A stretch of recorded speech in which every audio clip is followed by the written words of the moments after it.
warahmatullahi wabarakatuh. Berjumpa lagi di Gembak Wareng, tentunya channel seputar dunia perpuyuhan. Oke, pada kesempatan video kali ini saya akan membahas tentang kesalahan-kesalahan yang dilakukan oleh para peternak pemula.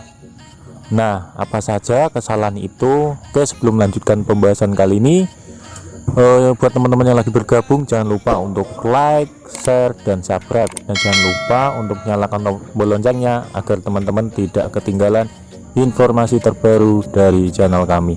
Saya ucapkan terima kasih banyak buat teman-teman yang sudah subscribe.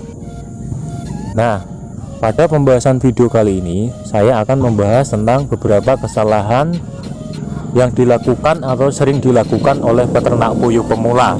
Nah, sebelum melanjutkan pembahasan kali ini, saya akan sedikit berbagi saran atau tips bagi peternak puyuh pemula. Nah, buat para peternak puyuh pemula itu tentunya ketika teman-teman itu beternak puyuh, pastinya itu sudah mempertimbangkan hal-hal yang perlu disiapkan apa saja dalam melakukan usaha ternak puyuhnya itu. Selain cara merawat, pemberian pakan ataupun obat-obatan, teman-teman juga harus memperhatikan ketika puyuh teman-teman itu sakit atau mengalami stres dan lain sebagainya. Itu juga perlu teman-teman pelajari bagaimana cara untuk mengobati dan mengatasinya. Nah, maka dari itu teman-teman ketika ingin memulai usaha ternak puyuh itu juga jangan memikirkan keuntungan saja atau segi keuntungannya saja, tetapi teman-teman juga harus memperhatikan segi plus dan minusnya juga. Nah, untuk perawatan sendiri mungkin itu adalah hal yang utama yang perlu teman-teman perhatikan. Untuk pemberian pakan, pemberian suplemen, obat dan lain sebagainya itu juga perlu teman-teman pertimbangkan. Nah, selain itu yang perlu diperhatikan lebih utama itu adalah teman-teman harus siap menghadapi ketika puyuh teman-teman itu mengalami sakit. Jadi teman-teman sudah siap mengantisipasi bagaimana cara mengobati ketika puyuh teman-teman itu ada yang sakit ataupun terkena stres. Nah, di sini langsung saja kesalahan-kesalahan yang sering dilakukan peternak puyuh yang pertama yaitu adalah pembelian bibit. Nah, untuk pembelian bibit sendiri itu adalah hal yang harus sangat-sangat dipertimbangkan, karena bibit itu menentukan kualitas dari peternakan puyuh teman-teman itu sendiri. Seandainya teman-teman itu membeli bibit dari pembuat atau penetas terpercaya, tentunya bibit yang dihasilkan itu juga sangat bagus. Dan ketika puyuhnya itu teman-teman ternakkan atau budidayakan, pastinya untuk hasil telurnya itu juga bagus ya atau baik ya. Beda lagi dengan ketika teman-teman membeli bibit puyuh dengan penetasan yang abal-abal atau yang istilahnya pemula ya, yang belum tahu bagaimana cara membuat indukan yang bagus, bagaimana cara memproses supaya hasil dari bibitnya nanti itu bisa menjadi DOK yang berkualitas bagus. Nah, itu nantinya sangat berpengaruh ya ketika teman-teman ternakkan atau budidayakan, pastinya nantinya juga berpengaruh pada reproduksi puyuh teman-teman. Biasanya kalau bibitnya itu kurang bagus, nantinya juga produksi telur puyuh-puyuh teman-teman itu juga kurang bagus juga. Nah, itu adalah yang pertama, yaitu adalah bibit. Nah, untuk yang kedua yaitu adalah pakan. Nah, untuk pakan itu juga sangat penting ya, perlu teman-teman ingat bahwa dalam masa pembesaran atau masa starter, pakan yang harus diberikan itu juga harus benar-benar pakan yang paling bagus ya. Jangan menggunakan pakan starter ataupun pakan merek-merek yang istilahnya belum terpercaya. Untuk langkah-langkah awal ini sebenarnya itu sangat signifikan berpengaruh kepada puyuh teman-teman, karena nantinya jika biarpun itu bibitnya bibit berkualitas bagus atau baik, tapi pakannya tidak bagus, itu juga sama saja ya.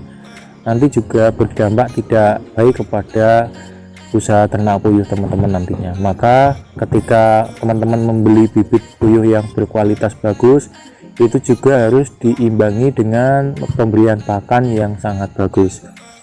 Nah, kalau saya sendiri di sini saya menggunakan pakan starter, itu menggunakan produknya Pokpan ya, yaitu menggunakan pakan B11. Itu sudah saya gunakan selama saya beternak puyuh. Nah, mungkin teman-teman di sana bisa menggunakan produk-produk yang lain, terserah. Yang penting untuk pakannya itu sudah banyak digunakan oleh peternak puyuh di daerah teman-teman. Mungkin teman-teman sebelum beternak puyuh bisa sharing-sharing dulu ke peternak sekitar, bertanya mungkin pakan starter yang paling bagus untuk di daerah sana itu teman-teman pakannya apa, itu bisa bertanya nantinya ya. Nah, untuk selanjutnya masih di pakan ya ini ya. Untuk tahapan pergantian pakan antara pakan starter dan pakan petelur itu juga ada waktunya tersendiri ya. Kalau bisa pergantian pakan minimal itu di usia 30 sampai 35 hari. Untuk puyuh mulai 0 ya, 0 usia sampai 35 hari itu dikasih pakan starter dulu. Nah, mungkin selanjutnya teman-teman bisa mengganti pakan petelur atau pakan layar ya.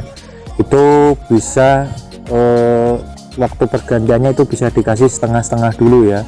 Misalkan pakan petelurnya 1 karung ditambahkan pakan starternya 1 karung, jadi satu-satu, nanti bisa teman-teman campur.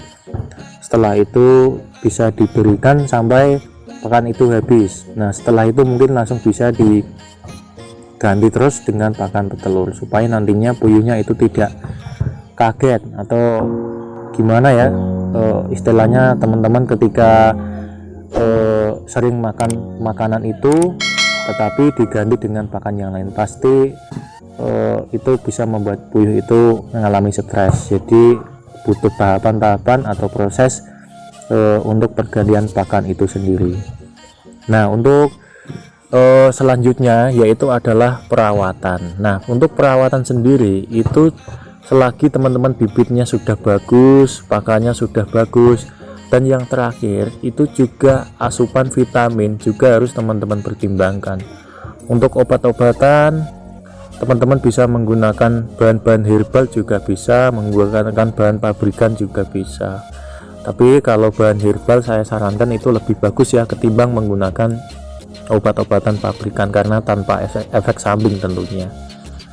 Nah, itu adalah hal-hal yang perlu teman-teman perhatikan ya untuk memulai usaha ternak puyuh supaya ternak puyuhnya bisa lancar dan semoga puyuhnya itu tetap selalu sehat-sehat saja dalam melakukan usaha ternak puyuhnya. Oke, sekian dulu video dari saya, semoga bermanfaat buat teman-teman semua. Jangan lupa buat teman-teman yang lagi bergabung untuk like, share, dan subscribe, dan jangan lupa untuk nyalakan tombol loncengnya agar teman-teman tidak ketinggalan informasi terbaru dari channel kami. Assalamualaikum warahmatullahi wabarakatuh.